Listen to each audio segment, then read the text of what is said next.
चर्चा कशी चालू होती आपली परवा?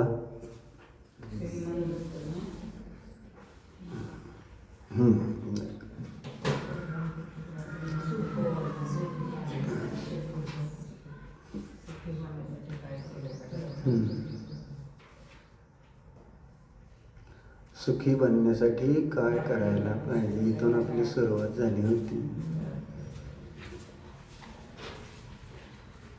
त्याच्यावरून विषय पुढे आपण पाहिला की पैसेवाला बनलं म्हणजे सुखी नाही, तर श्रीमंत बनलं तर सुखी.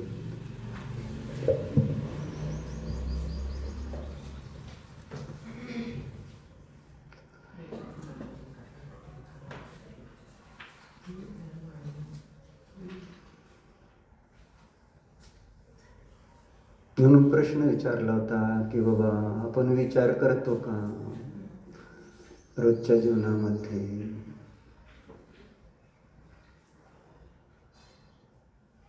तिथलं प्रवचन सार द्यावं मला.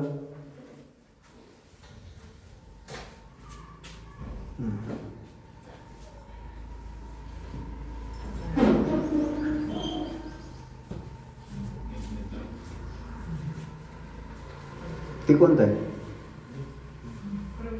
प्रवचन सरच आहे ना ती. मग दुसरं का हळत?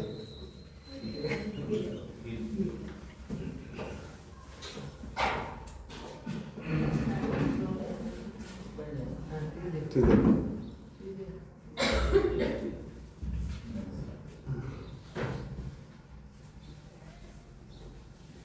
हे घेऊन जा.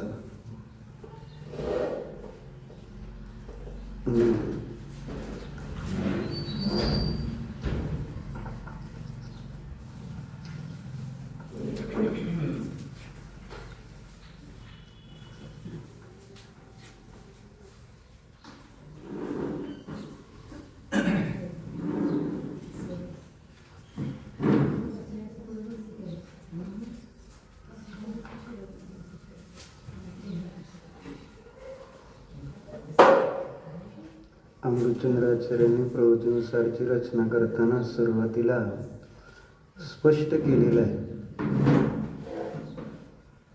की बाबा ही टीका कशासाठी रचतोय, प्रवचनसारची वृत्ती कशासाठी करतोय. तर सांगितलं त्यांनी की बाबा परमानंद सुधारस पिपासितानाम, परमानंद रूपी जो सुधा म्हणजे अमृत रस आहे,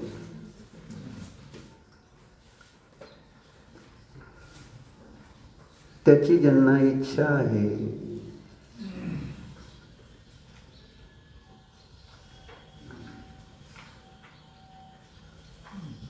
पिपासा आहे. इच्छा म्हणण्यापेक्षा इच्छा शब्द साधा आहे.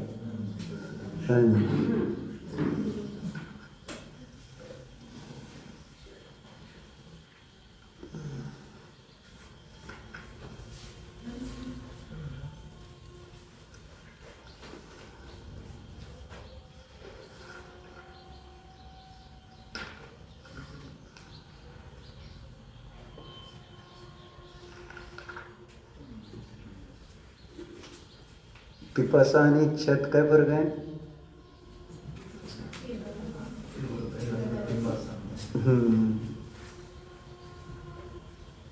पिपासा म्हणजे तीव्र इच्छा, म्हणजे त्याच्याशिवाय शांत बसणारच नाही असा त्याचा अर्थ आहे. जोपर्यंत त्याची प्राप्ती होत नाही, तहान लागली, जोपर्यंत पाणी मिळत नाही तोपर्यंत शांत बसणार नाही. बरोबर आहे ना? तहान लागली पाहिजे, सुखाची तहान, परमानंदाची तहान लागली. तर जसं आम्हाला व्यवहारामध्ये धनाची तहान लागलेली आहे ना,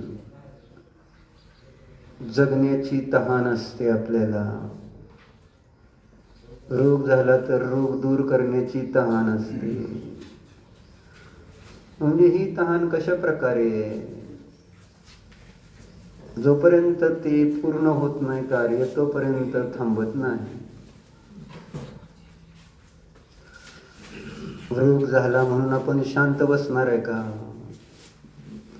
जोपर्यंत रोग त्या ठिकाणी संपत नाही तोपर्यंत उपाय करत राहणार ना.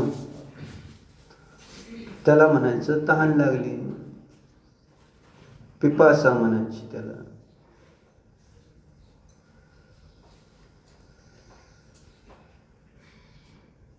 थोडा रोग राहिला तरी आपल्याला चालत नाही, पूर्ण निरोगी हवा असतो.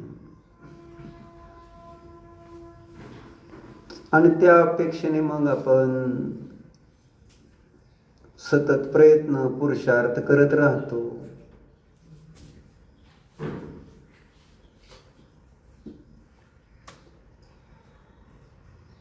तसंच धनाच्या बाबतीत पण दिसतं. किती तहान लागली आपल्याला त्या धनाची.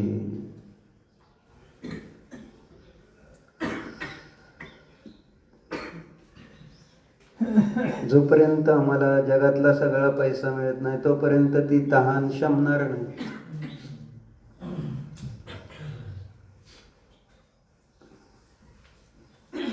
इतकी तहान लागली की आपण त्यासाठी आपल्याला पण विसरायला तयार आहोत, धर्म विसरायला तयार आहोत. म्हणून इथं एक श्लोक दिला सुरुवातीला. एक सुंदर चर्चा घेतली इथं. खरं तर अशी पुस्तकात एक तर कचऱ्यात पडलीत इथं सुद्धा, उल्हाजोळीच्या घरी सुद्धा. म्हणजे कोण बघत नाही, काय नाही, त्याला काय बघायचं नाही. 2-4 फक्त शो साठी स्पर्धा होते ना, त्यासाठी एक कपाट नवीन केलेलं होतं, त्याच्यात मस्त मांडली. बाकीची पुस्तकं तुम्ही बघायला पाहिजे होती कशी आहेत त्यांच्या घरात. म्हणजे जिनवानीचा किती विनय असतो हे कळलं असतं. सगळं म्हटलं दिखावट आहे, सगळी बनावट, सजावट. नेमकं काय विनय अविनय कळत नाही. पण एक दान लक्षणम म्हणून एक पुस्तक मला सापडलं. दान शासनम म्हणून एक पुस्तक महर्षी वासुपूज्य कृत आहे ना. ह्याची प्रथम आवृत्ती आलेली 1941 साली.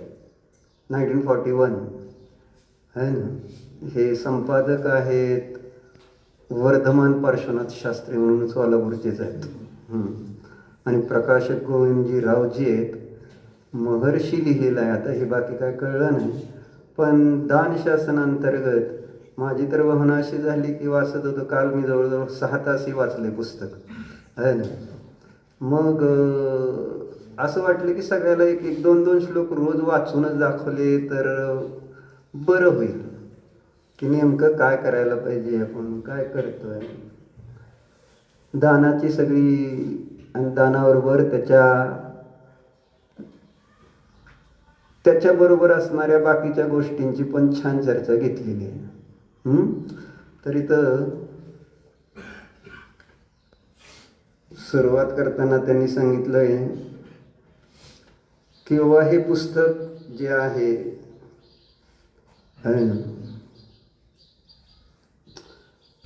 त्याचं वाचन मिथ्या दृष्टींसाठी करूच नका. म्हणजे श्रावकासाठी लिहिलेलं आहे बरं का हे दानाची चर्चा. आणि असं लिहिलंय की बघा वाचतो. यह ग्रंथ 25 दोषरहित शुद्ध सम्यक दृष्टियों को एवं पात्र अपात्र के भेद को समझने वाले सप्त गुणों से युक्त होकर पुण्योपार्जन करने में तत्पर ऐसे श्रावकों के लिए ही उपदेश देने योग्य है. ना आता देऊ का नको उपदेश तुम्हाला, तर एकच श्लोक वाचून दाखवणार, जास्त येणार नाही तुम्हाला उपदेश द्यायला. अन्य दर्शन ज्ञान चारित्र से रहित मिथ्यात्वों के साथ में इस ग्रंथ का विवेचन नहीं करना चाहिए. अशा स्पष्ट शब्दात त्यांनी सुरुवातच केली. दान शासन समय दृष्टीलाच हे पचणार आहे, कारण अशी चर्चा घेतली आहे त्यात. म्हणून त्यांनी पहिला 4था श्लोकमध्ये असं दिलं बघा, जी आपली चर्चा झाली. प्रजाजन, प्रजा म्हणजे लोक, दुगुना तिगुना कर राजा को देते हुए, देता ना सध्या राजाला कर GSTच्या माध्यमातून वेगवेगळ्या पद्धतीनं. काल एका बाईनं तर ते स्पष्ट केलेलं आहे, एक थोडासा व्हिडिओ टाकलेला आहे फॅमिली कट्ट्यावर, सुरेशबाईंनी पण टाकलं असेल. त्या व्यक्तीने सांगितलं स्पष्ट की ऑपोजिशन पार्टी जी काय विरोध करते ती कशासाठी, तर एक तर आपण 100 रुपये मिळवली तर त्याच्यातलं 30 रुपये टॅक्स भरावा लागतो. आणि नंतर परत ज्या वस्तू आपण खरेदी करायला बाजारात जाणार आहे ना, त्याच्यावर पण परत आपल्याला 18% काय जसे असेल तसे टॅक्सेस भरावे लागतात. म्हणजे तुमच्या 100 रुपयातलं 51 रुपये गव्हर्नमेंट टॅक्स घेते असं त्यांचं म्हणणं आहे. बरोबर आहे. आणि तुम्ही आता देत नाही ही गोष्ट वेगळी आहे, त्याच्यामुळे पण 100 रुपयाला नियमाने 100 रुपयातले 51 रुपये बरोबर तुम्ही देताय बहुतेक. राजूभाई 51 रुपये देता का नाही तुम्ही? आता त्याच्यासाठी काय सांगितलंय बघा इथं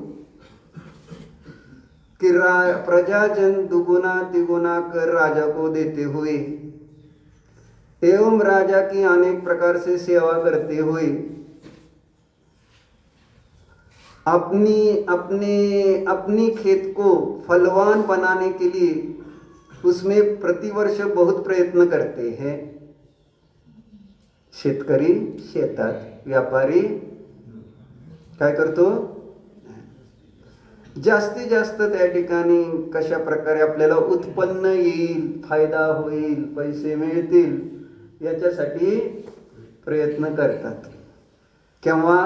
जेव्हा की राजा दुप्पट तिप्पट टॅक्स घेतोय, तरी टॅक्स घेत असताना सुद्धा तुम्ही असा विचार केला नाही की एवढा टॅक्स भरायला लागतोय राजालाच, तर कशाला एवढा आपदून पैसे मिळवायचे.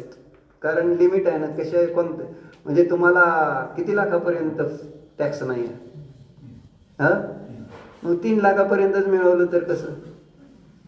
नाही म्हणजे टॅक्स भरायला म्हणजे आपदायचं आणि कोणाची हे करायचे. आणि परत त्यांनी वाटायचं लाडकी बहीण 1,500, आम्ही 3,000, आम्ही 10,000 आहे ना. शेतकऱ्यांच्या खात्यात पैसे सगळे असे इतके मालामाल करून सगळ्याला टाकायला लागले. काय कोण आबद्ध आहे पैसे कोणाला फ्रीमध्ये मिळेल. तुम्हाला किती मिळाले फ्री सांगा.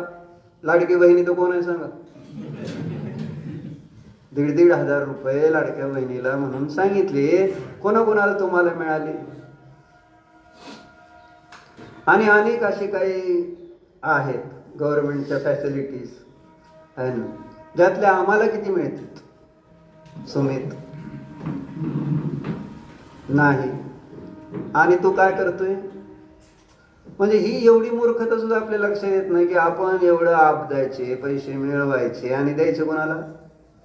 नीट. आता इथं त्यांनी तेच सांगतात, एवढा प्रयत्न करून तुम्ही बांधता पाप आणि कष्टाने मिळवलेले टॅक्स भरायची इच्छा नाही म्हणून बरेच जण परत त्याच्यात पाप करायचं. म्हणजे 2 नंबर करणारे जास्तच आहे तिथं लोक सगळे, 1 नंबर कमी म्हणजे डबल पाप. हे कितीतरी मोठं पाप बांधून ते करत असताना पुन्हा धर्म आदीला गौण करणं हे त्याच्यापेक्षा मोठं पाप अजून. कारण श्रावकाचे 2च कर्तव्य सांगितलेले आहेत अनेक ठिकाणी. कोणतं आहे मुख्य कर्तव्य? आणि 2 कर्तव्य कोणती? एक आहे पूजा आणि दुसरं आहे दान. ही श्रावकाची मुख्य 2 कर्तव्य आहेत. पूजा करा, दान करा. हेच त्या ठिकाणी आम्हाला संसार दुःखातून मुक्त करणारं कारण आहे.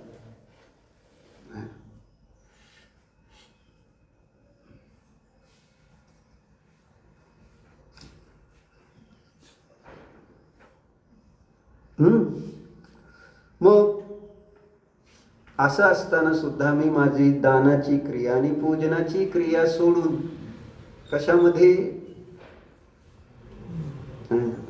कशामध्ये प्रवृत्ती करतो? सूर्याबाई. म्हणून मला जरा वाचताना तर असंही वाटलं बरं का, है ना, दत्वा द्वित्रिगुणम करम च सकलाम विष्टिम च कृत्वा प्रजाः असं म्हणते ते. दत्वा द्वित्रिगुणम करम, दुप्पट तिप्पट टॅक्स भरायचं आहे का असं. आणि परत काय, टॅक्स भरून पण परत काय थांबलाय का? बाबा एवढं टॅक्स भरावं लागतंय म्हणून थांबतोय का?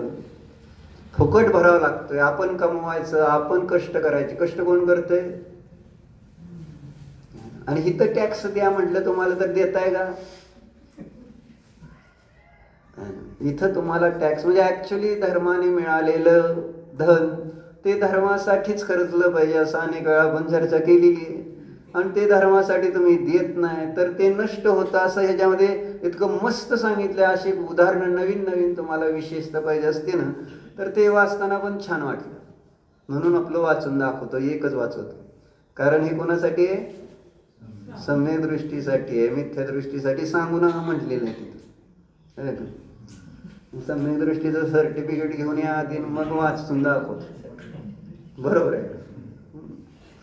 असंही लेख म्हणजे ज्यांनी लिहिलंय, महर्षी वासुपूज्यांनी लिहिलेलं हे आहे. नाही, महर्षी वासुपूज्य लिहिलं, महाऋषी त्याला म्हटलं जातं. हिथं त्यांनी महर्षी वासुपूज्य लिहिलं. म्हणायचं नाही काही नाही, हे आता बाकी ग्रंथात आपण आचार्यच वाचतो. आणि ह्याच्यामध्ये ज्यावेळेस त्यांनी लिहिलंय, हे पुस्तक कोणी लिहिलंय तर महर्षी वासुपूज्यकृत दान शासनम, दान शासन म्हणून लिहिलं. मग प्रजाजन दुगुना तिगुना कर राजा को देते हुए हम राजा की अनेक प्रकार से सेवा करते हुए अपने खेत को फलवान बनाने के लिए उसमें प्रति वर्ष बहुत प्रयत्न करते हैं, फिर भी यह निश्चय ही नहीं रहता है कि उसमें सफलता हो ही. असं करत असताना हे पण नक्की माहिती नाही की त्याच्यामध्ये तो सफल होईल. जो व्यापार करेल, जी शेती करेल त्याच्यामध्ये नक्की आपल्याला ते उत्पन्न मिळेल याची पण काही गॅरंटी नसते. बरोबर. पण प्रयत्न तिथं गॅरंटी आहे, सगळ्या प्रकारची गॅरंटी दिली जाते. जर धर्म करणार तर बरोबर आहे का सिद्धी, सुख मिळणार गॅरंटी आहे. फिजिओ झाली तर सुखी होणार गॅरंटी. गॅरंटी मागा की रे. व्यवहारात तुम्ही गॅरंटी सगळीकडे मागता. काही कोणती वस्तू बाजारात घेतली, साडी घेतली तर रंग जाणार नाही गॅरंटी आहे का? विचारता का नाही? होय, सूरज विचारतेत का नाही? रंग गेला तर साडी परत असते का? नसते. नाही. म्हणजे काही वस्तू दुकानात मोटर घेतली तुमच्या, गॅरंटी मागताय का नाही? का बिगर गॅरंटीचं घेऊन जाते? गॅरंटी द्या. डॉक्टर विजय काका आहे ना, तुमच्याकडे पेशंट आल्यावर गॅरंटी मागतो का नाही? गॅरंटेड बरा करणार का डॉक्टर सांगा? गॅरंटी सगळीकडे पाहिजे ना, म्हणून तर डॉक्टरला पण पैसे भरपूर घ्या पण गॅरंटी द्या. देता का गॅरंटी? नाही. असं म्हणजे व्यवहारात जिकडं तिकडं मला गॅरंटी पाहिजे.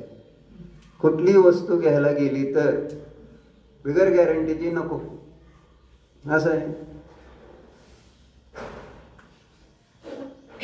आणि तिथं गॅरंटी नाही मिळत तरी सुद्धा, नाही गॅरंटी मिळणार तरी सुद्धा आपण आहे ना नको म्हणत नाही त्या वस्तूला. बरं बघू माझं नशीब म्हणणार. त्यावेळेस आपण आपल्या नशिबावर ठेवून तिथं त्या वस्तूला घ्यायला तयार आहोत.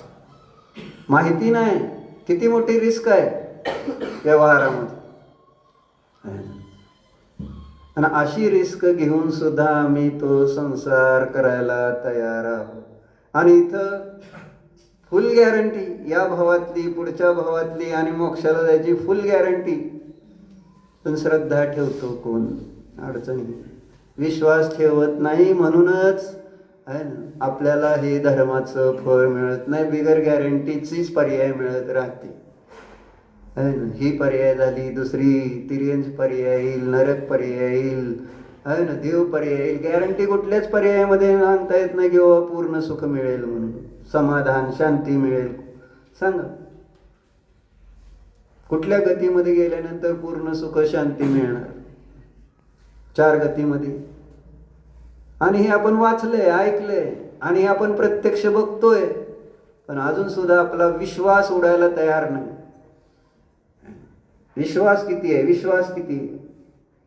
आजकाल जसं आई वडील आपल्या मुलांना पुण्यात पाठवतात ना, तसा विश्वास आहे तो.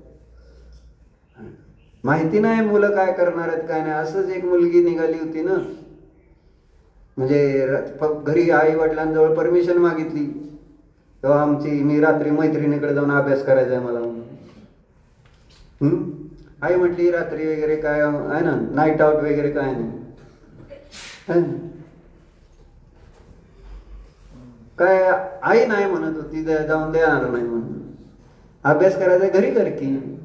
नाही मैत्रिणीकडे नोट्स आहेत, अमुक आहे तमुक आहे ना. आणि मग वडील म्हणत होते बर जाऊ दे की, का उगं त्याच्या मागे किरकिर करते, अभ्यासच करायला जायचं म्हणते ना. हा आई काय मानायला काय. पण वडिलांनी शेवटी म्हटले जाऊ दे, आहे जाईल ओळखीचे अमुक तमुक करून पाठवलं. शेवटी जाऊ दिलं ते. जाऊ दिल्यानंतर गेली ती रात्री 9 वाजता घरी तिकडं मैत्रिणीकडं. आणि रात्री 1 वाजता फोन आला, वडिलांचा फोन वाजला. बघितलं तर पोलीस स्टेशन मधनं बोलतोय. कुठनं? तुझे फोन येणार, पोलीस स्टेशन मधनं बोलतोय. नाही मग घाबरले वडील एकदम. एवढ्या रात्री 1 वाजता पोलीस स्टेशन मधनं लगेच या ताबडतोब इथं पोलीस स्टेशनला. काय झालं असं तुम्हाला कळलं आहे ना? मग उठले, गेले, कपडे घालून आपलं पटकन पोलीस स्टेशनला पोचले. पोलीस स्टेशनला पोचले तर असे ग्रुप एक तरुण मुला मुलींचा, त्याच्यामध्ये त्यांनी त्यांच्या मुलीला पण ओळखलं होती. पोलिसांनी काय सांगितलं? कसली पार्टी म्हणायची रे त्याला? कसली म्हणतात की काहीतरी नाव आहे त्याला, रेव का माहित आहे पण पोरं सांगत नाही. ते जाऊन आले असतील पण रेव पार्टी का रेव पार्टी काहीतरी काय असतं रे. आणि आता तू नाही जाणार ती गोष्ट वेगळी आहे ना, पण असती ना काहीतरी पार्टी तसली. मध्ये बरेच वेळ टीव्हीवर बातम्या, सगळे सेलिब्रिटीजची मुलं आहे ना, राजकारणीचे म्हणजे पुढाऱ्यांची मुलं, असली श्रीमंत मुलं सापडली होती ना. कुठं कधी फार्म हाऊसवर सापडतेत, कधी कुठल्या तरी एखाद्या बोटीवर म्हणजे क्रूजवर, इकडं तिकडं असे लोक सापडतात ना. बरोबर आहे का? Rave party. आणि अशी ती तसली पार्टी म्हणजे ज्याच्यामध्ये ड्रग दारू आहे ना, म्हणजे सगळे सप्तव्यसनाचं ज्याच्यामध्ये सेवन, अशी ती पार्टीमध्ये ती पोरगी सापडली. बोला वडिलांनी काय केलं होतं? विश्वास काय ठेवला होता? आणि मुलगी अभ्यासाला जाईल, अभ्यासाला जाते. वडिलांनी विश्वास ठेवला होता का नाही तरण तुझ्यावर? आणि शाळेत गेलं तर हा काय गेलता ना सुमित एकदा तरणचं हजेरी बघायला, काय सांगितले? काय नाही. मग ती हुशार आहे एकदम. त्याने आपलं बरोबर नाटक रडायचं करून सगळ्यांनाच गार केलं. रडले की माणूस बाकी सगळेच गार होते. मुलं काय करतात? विश्वास आपण कशासाठी पाठवले राहून आणि काय करते तर काय करतो? अनिश पुण्यात काय केलं? 4 वर्ष अभ्यास केला.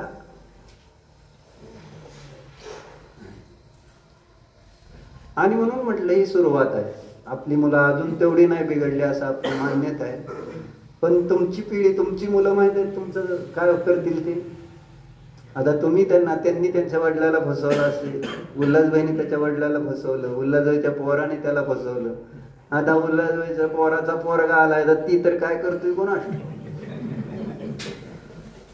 एक पिढीवरला अंतर जर बघायला गेलं तर सुधारण्याकडे नाही तर बिघडण्याकडे जास्त कल. काय राहुल, तुमचे वडील किती हॉटेलात खात होते, तुम्ही किती हॉटेलात खाताय आणि तुमची मुलं किती खातात? आता त्यांची मुलं काय करते कल्पना तरी करा. आणि त्यांच्या मुलांची मुलं जैन राहिलेली असतील का? तुम्हीच भविष्य बघा. मी नाही, आपण जरा विचार तर करायला पाहिजे. म्हणून म्हटलं विचार केला पाहिजे. विचार केल्यानंतर याची उत्तर मिळतील. पण आपण इतके खात्रीशीर म्हटलं ना, त्या वडिलांना किती खात्री होती, विश्वास किती होता की नाही मुलगी अभ्यासालाच चालली, पूर्ण विश्वास होता. आणि झालं काय? झालं काय? विश्वास, त्याचं नाव मिथ्यादर्शन. विश्वासघात म्हणजे मिथ्यादर्शन आणि विश्वास म्हणजे सम्यक दर्शन. मग आपण आपलाच विश्वासघात करतोय. आपला आनंद आपल्यात असताना सुद्धा आपण त्याच्याकडे नाही लक्ष देत, बाहेर त्या ठिकाणी परवस्तूमधूनच आनंद प्राप्त करण्यासाठी. अष्टानिका पर्व, रोज सकाळी पूजा आहे. किती जण याच्यातली पूजेला होते सांगा बरं? महिलांपैकी. पुरुषांना आता तिथं मुलंही आली जशी जशी वेळ मिळाली उठले तशी. महिला किती होत्या सांगा आता? आणि काय करत होते? काय करत होत? एक विकल्प आला आज मला. किती कॅज्युअल आहे ते पूजन. पुढे याच्यामध्ये इतकं सुंदर घेतलेले जिनोत्सवामध्ये कसं जायला पाहिजे आणि गेल जाणाऱ्यांना काय फळ मिळतं नाही, तिथं गेल्यानंतर वेगवेगळ्या पद्धतीने जे कार्य करतात त्यांना काय फळ मिळतं, न जाणाऱ्यांना काय फळ मिळतं, असं सगळी चर्चा. काय केलं सांगा? पूजनाला आता सामूहिक पूजन आहे, सगळं बोर्डवर लिहिलंय. कोण कोण सहभागी झाला? आधीच गेलेली दिसली तुम्हाला, म्हणून विकल्प आला. बाग काय, माझं पूजन झालं सामूहिक आहे तर सगळ्या बरोबर संपायला पाहिजे का? आधी कसं संपलं मग? म्हणजे असं माझं जरा बारीक लक्ष असतं. बाग काय, तुला वाटतंय की बाबा मी केलं बसलेलं दिसलंय, पूजेला आला का नाही आला असा प्रश्न. म्हणजे मग आता जेव्हा हे पर्व आहे, तिथी संयम जर सगळे एकत्र आले, आपण पंचकल्याणमध्ये का उत्साह असतो? एखादं विधान हे ते ठेवल्यानंतर उत्साह का दिसतो? तर जेवढी गर्दी जास्त, एखाद्या कार्यक्रमाला पुढाऱ्यांची भाषणं चालू आहेत, आहे ना, कोणच जाऊ नये त्या नाही गेलं तर त्या सभेला काय म्हणतो? मग सभेला कशी नेली जाते लोक? अनुपावने तुम्ही होता का? आम्ही केलं सकाळी अप्रक्षा केला तर आमचं काम जाऊन दूध पाणी प्यायचं का? प्रफुल्ल भूक लागलेली असते, मग काय दिवस बसावं का आम्ही तिथं? मग माझा तर उपवास होता. मग तुम्ही विचार करायला पाहिजे. मग उपवास करून मी काय घेतलं नव्हतं तरी मी बसलो का नाही? मग तुम्हाला काय झालं होतं? तुमचा उपवास होता कालचा. मग किती बिनधास्त जाता घरी, माझं काम पूर्ण गेलेलं आहे. मी आता मी काय घरी गेलं तर म्हणजे माझा घरी जायचा जन्मसिद्ध अधिकार आहे. इथं पूजा चालू दे, नाहीतर इथं अजून दुसरं काय पण होऊ दे, आहे ना. कुठलाही कार्यक्रम असला तरी मला काय थांबायची आता काय आवश्यकता नाही. मला काय अभिषेकाला जायची गरज नाही मी झोपलो तर चालतं, एक दिवस झालं विषय संपला. अष्टाने काय सगळेजण उत्साहाने मुलांनी पूजेला आलं तर चालत नाही. अनिश म्हणावं लागतंय पूजनाला या, पूजनाला. म्हणून म्हटलं श्रावकाची मूळ 2 कर्तव्य आहेत. पहिली कोणती? मुक्तीच नाही तर मग श्रावकपणा कुठून राहा? आमच्या लक्षातच येईना अजून. प्रथम कर्तव्य देवपूजा आपल्याला षटकर्तव्यामध्ये पण सांगितलेलं आहे. आणि शेवटचं कर्तव्य दान आहे. देवपूजा, गुरुपस्ती, स्वाध्याय, संयम, तप, दान हे गृहस्थाचे नित्य कर्तव्य सांगितले. आणि त्याच्यामध्ये मुख्यतेने पूजा करा आणि दान करा. बाकीचे मधले गौण केले 4. पण त्याच्यामध्ये पण प्रमाद.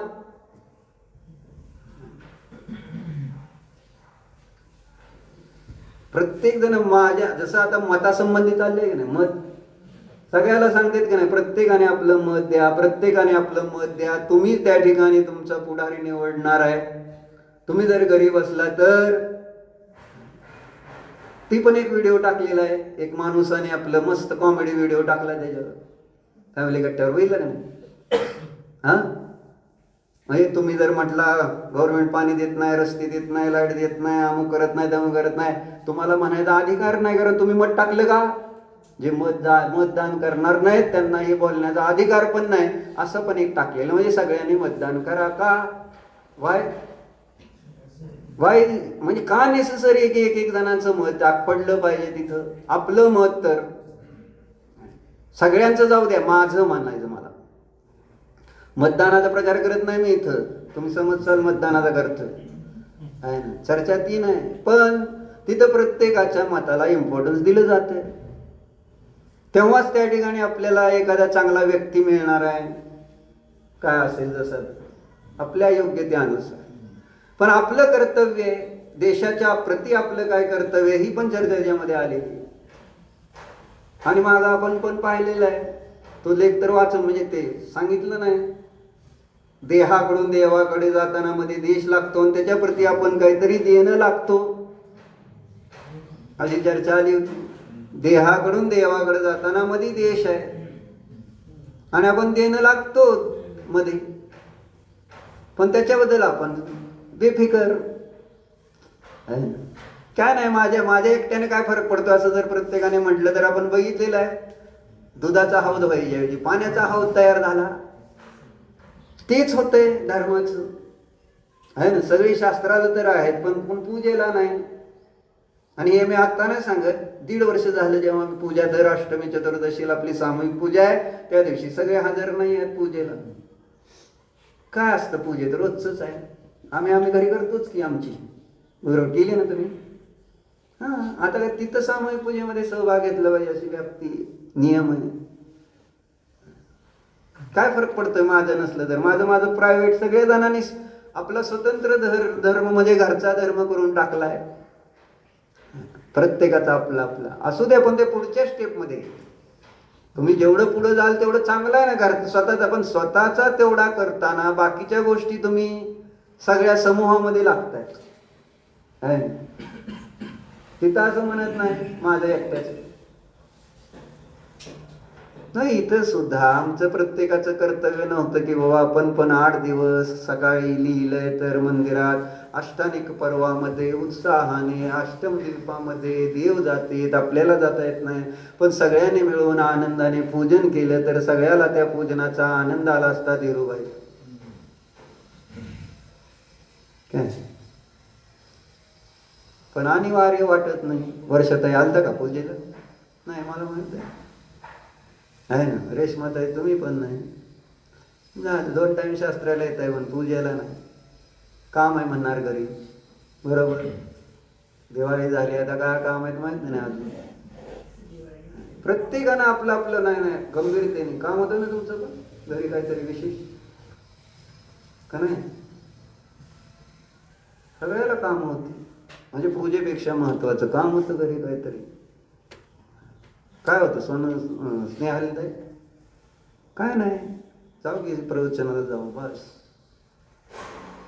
आता संपलाय अष्टानिक विषय संपलाय, पण जायची अशी काय आवश्यकता अनिवार्यता भासित होत नाही. कारण आपल्याला त्याच्यामधला आहे ना, त्याच्यातली चर्चा फार सुंदर घेतलेली, किती उपवासाचं फळ आहे काय हे सगळं दिलेलं आहे. मागे एकदा वाचून दाखवले, ते श्लोक ह्याच्यात आलेले आहेत. म्हणजे नुसता मंदिरात जाण्याच्या विचाराचं किती मोठं फळ हे सांगितलेलं आहे. विचार आला तरी 2 उपवासाचं फळ आहे. विचार, मला मंदिरात जायचं तर 2 उपवासाचं फळ मिळतं. आणि शेवट दिनदर्शनाच्या तिथं भक्तीने करतो त्याला अनंत उपवासाचं फळ सांगितलं. सुंदर आहे ते, पण आत्ता नाही वाचत. असू दे, सांगायचं हे कर्तव्य काय आणि करतोय काय. कर्तव्य कळतं का?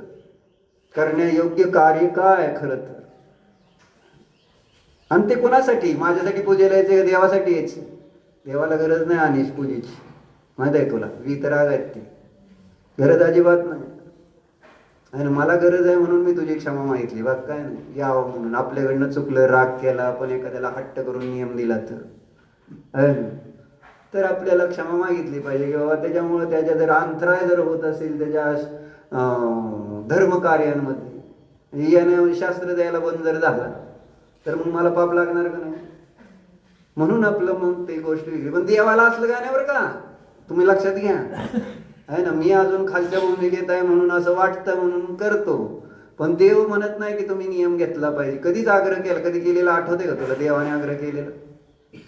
देव त्याला इच्छरतच नाही, काय प्रयोजनच नाही. त्याने बघितले तुमचं सगळं, पुढचे मागचे सगळे बघितलेले जन्म, कुठं कोणत्या परिणामाने कसल्या गतीत जाऊन कसलं कसलं दुःख भोगणार आहे ते सगळं त्या ठिकाणी देवाच्या ज्ञानात झळकले. देवाला टेन्शन नाही, देव एकदम शांत आहे. विकल्पच नाही देवाला की कोणाचं काय करायचं आणि कोणाचं काय नाही करायचं. तुषार बरोबर आहे. म्हणून देवासाठी जायचंय का आपल्यासाठी जायचं असतं हेच तर समजायला पाहिजे. देवाला तुमची गरज आहे काय, का तुम्हाला देवाची गरज आहे? कोणाला कोणाची गरज असते? आणि तुला बापाची गरज आहे का बापाला तुझी गरज आहे? नीट सांग. प्रश्न, दोघाला एकमेकाची गरज आहे असं म्हण नाही, पक्क ना? तू सांग कोणाला गरज आहे? तुला वडिलांची गरज आहे ना का नाही? हाय, अजून लग्न होस तर लागणारच, दुकान नवीन टाकस तोपर्यंत. एकदा वेगळं झालं काय नाही, वडील काय बागबान होऊन जाणार परत. वडील का हो शीतल काका, बागबानच की. बायको तिकडं, नवरा इकडं, आणि ही अवस्था होणार परत, आहे ना. बागबान कळलं ना? कोणच सांभाळेल तर नाही. कोणता पोरगा सांभाळणार आहे?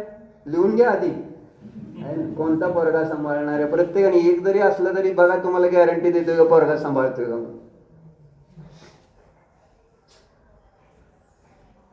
म्हणून तिथे ज्ञानार्णव मध्ये ती चर्चा घेतलेली आहे. म्हणजे जर आपला पुत्र ज्याच्यासाठी तुम्ही मिळवताय तो तर तुम्हाला कामाला येणार आहे का, तुम्हाला गॅरंटी आहे का? म्हणून त्यांनी सांगितलं ज्याच्याकडे परिग्रह आहे तो नेहमी साशंक असतो. असे 4-5 श्लोक घेतले, तुम्हाला वाचून दाखवतो ते 4-5 श्लोक.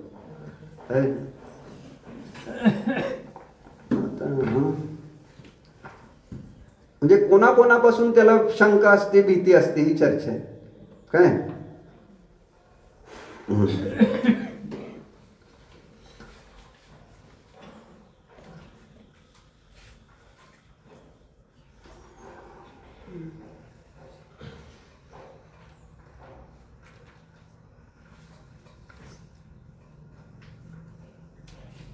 हम्म 844 पासून सुरू होती चर्चा ज्ञानार्णवमध्ये.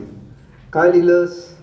संन्यस्त सर्व संगेभ्यो गुरुभ्यो अपि अतिशंक्यते धनिभिः धनरक्षार्थम रात्रो अपि न सुप्यते. बरोबर आहे का? कळलं नाही? रात्रो अपि न सुप्यते म्हणजे रात्री सुद्धा झोप लागत नाही असं लिहिलंय. कोणाला? आहे ना, धनिभिः धनरक्षार्थम, जो धनवान आहे त्याच्याद्वारे धनाच्या रक्षणासाठी. म्हणून तुम्ही किती औषध दिले रे डॉक्टर, आहे ना, झोप यावे म्हणून. त्यांचं धन काढून घ्या, झोप येईल. धन काढून घ्या म्हणजे परिग्रहाला परिमान करायला हवा. झोप न आली तर सांगा. प्रॉब्लेम आहे झोप न येण्याचा, सांगतायत परिग्रह. परिग्रह आहे तर त्याला झोप येत नाही. पुढच्या याच्यात काय सांगते बाबा, कोणाकोणावर शंका घेतो ज्याच्याजवळ परिग्रह असतो, आहे ना. 845 मध्ये सुत स्वजन भूपाल दुष्ट चौर आरी, है ना, विडंबरात बंधू मित्र कलेत्रेभ्यो धनिभी शंक्यते अनिशम.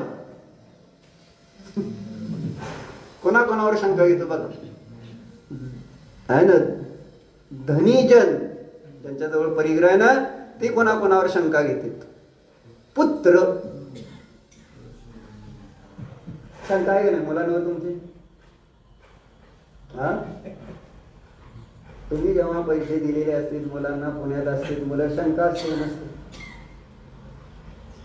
हा, सगळ्या वडिलांना शंका असते. काय, जरी तुम्हाला माहित आहे तुमची मुलं वायपट खर्च करणार नाही, तरी तुम्हाला शंका राहते का नाही, उगाच कुठेतरी खर्च करून टाकतोय काय म्हणून?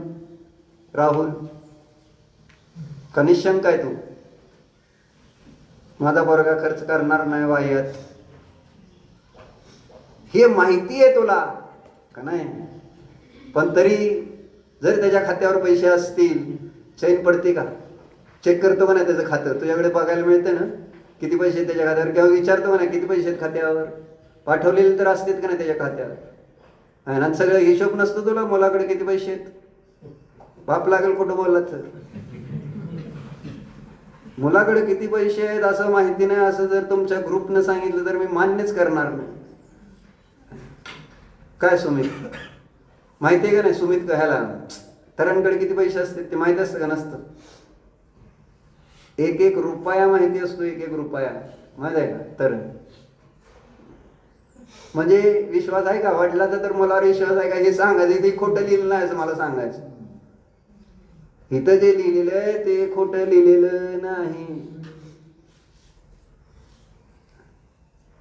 धनीजन पुत्र मुलांवर, आहे ना, शंका घेतायत. काय मुलगा सगळं धन घेऊन मला परत बाहेर काढलं घराच्या म्हणजे? सांगता येते का तसं? काढू शकतो का नाही? पैसे आल्यावर काढू शकतो, आहे ना. पैसे एकदा हातात आले, ताकद आली, आहे ना, बायको आली, आणि म्हाताऱ्यांची ताकद कमी झाली, पैसे सगळे देऊन टाकले, तर मग अक्कल, त्यावेळेस अक्कल विकत मिळते. तोपर्यंत इथं दिलेली फ्री अक्कल मिळणार नाही. हो, असं आहे.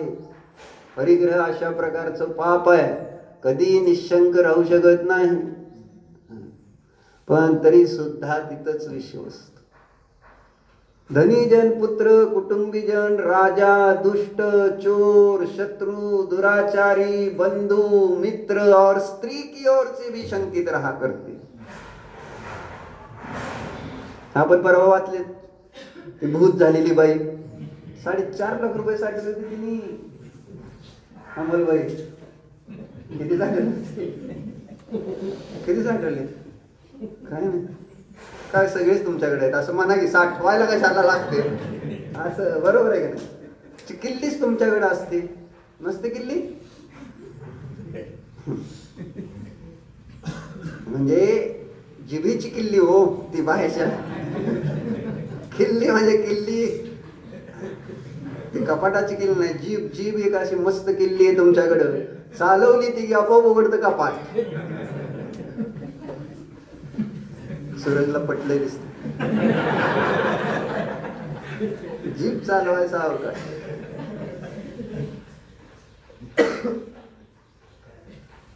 आणि इथं मी जीभ चालवून चालवून माझी जीभ, तरी काय उघडायचं कपाट तयार नाही.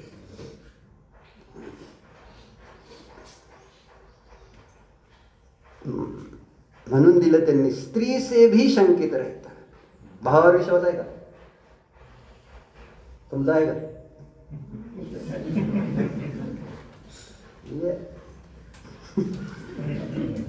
काय माझं माझ्या जवळ आहे, त्याचं त्याच्या जवळ आहे, काय विश्वास? दोघांचे पैसे वेगवेगळे असतील ना, आणि मग काय आता विश्वासाचा विषय काय, तुमचं त्याला द्यायचं नाही, त्याचं तुम्हाला घ्यायचं नाही. आता सूरज सुमितला बसून बघ एकाच कपाटात ठेवते बहुतेक, आहे ना, त्यामुळे दोघाला बरोबर सगळे लिहून ठेवावं लागतंय. आणि तिघजण जाऊन आला ना काल पलटणला, तिघजणच जायचं, एक जण जाऊन नाही चालणार, दोघं जण नाही जाऊन चालणार, तिघजण चाल लागणार. आणि गाडी कोणाची न्यायची ही पण ठरवायची. गाडी बरी मोडकी असेल, त्रास देणार असेल तर नाही. आता मागच्या वेळेस माझी भारी घेतली होती, तुझी हलकी असते तर चालते, पण त्याच्यातच येतो.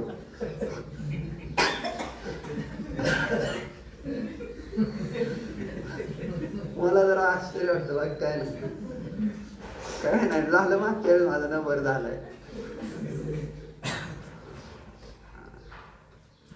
सांगते तिथं शंका आहे ना, शंका आहे. बरं जाऊ बाबा, तू जा, तुझ्यावर माझा विश्वास आहे, काय असेल तर असं आहे ना, घे सगळं, घे जे काय ते तुझं तुझ्या नावावर, असं इतकं विश्वास. मग काय ते धन कामाचं आहे? ज्यावेळेस भाऊ भावावर विश्वास ठेवून तुम्ही नीट जगू शकत नाही, मग जगण्यात तर काय अर्थ आहे तुमच्या? आणि शल्य, त्याला म्हणायचं शल्य, सतत शल्य जर राहील मनात, आहे ना, घेतोय काय भाऊ, भाऊ घेतोय काय, होय सूरज, शेतातले पैसे एकत्र ठेवताय ना सगळे, अजून काय वेगळे हा, काय बोला ना, म्हणजे वेगळे ठेवले तर का असं म्हणजे, कारण इथं बोललं तर पाप लागतंय म्हणून सांगते, बाकी काय. चिंतन करण्यासारखी गोष्टी लिहिल्या इथं, आचार्याने लिहून पहिल्यापासूनच ठेवलेलं आहे की बाबा इथं धनियों के सर्वत्र शंका का संताप, निशंक शीतल का काय नाही, काय शंकाच नाही त्यांना कसलीच. आणि बघा तिथं इकडं आले तर त्यांना सगळे जेवायला बोलवते, म्हणजे ही गॅरंटी. तुम्ही सोडून बिंदास जेव्हा तुमचे परिणाम विशुद्ध झाले, पुण्य बंद असा होतो की आपोआप सगळी सेवा करायला तयार होते. पुण्य आहे धर्म करण्यासाठी बाहेर पडल्यानंतर. आणि भोगासाठी बाहेर पडले तर तुम्हाला हॉटेल सुद्धा मिळत नाही खायला, का दुबईला आपल्याच चपात्या घेऊन जायचं, काय इलाज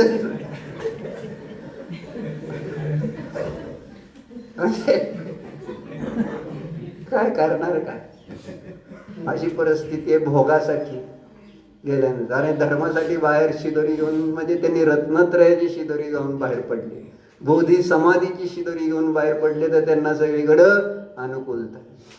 आणि भोगासाठी बाहेर पडणार तर तुम्हाला स्वतःच त्या ठिकाणी घेऊन जावाल, आणि स्वतःच घेऊन गेला तरी तुम्हाला खायला मिळेल याची गॅरंटी नाही. तरी सुद्धा त्या परिग्रहामधली बुद्धी आपली उडायला तयार नाही. धन की तृष्णा से मलिन किया गया जिस प्रबल कर्म को बांधता है उसको शांति क्लेश का अनुभव करते हुए करोड़ों जन्मों में कदाचित ही हो पात. ही श्लोक चांगला आहे बरं का, पण आज नाही वाचत. अजून एक आलता तेवढं वाचतो, है ना, कुठे गेलं,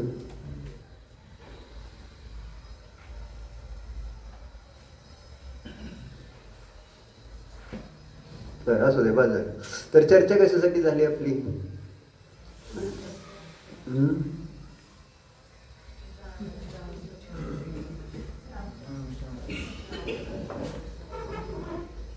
श्रावकाचं हा दान आणि पूजा केली पाहिजे. पूजा सोडून, दान सोडून दुसरं तुमचं कोणतंच काम नाही असं सांगा. पण ते सोडून तुम्ही काय करताय म्हणून सांगितलं, तुम्ही टॅक्स भरता ते भरता, आहे ना, आणि पाहिजे तेवढा टॅक्स म्हणून तसा द्यावा लागतो, बरोबर. आणि तो टॅक्स देऊन सुद्धा परत आमची बुद्धी जागेवर आली नाही की इतकं कष्ट करून इतकं त्यांना द्यायचं, आहे ना. तुम्ही असं गिरायकाला सोडता का थोडे पैसे, आहे ना, किती त्यांनी दया माया काय माया केली तरी सुद्धा त्याला सोडत नाही. गव्हर्नमेंटला गपचिप द्यावं लागते 30%.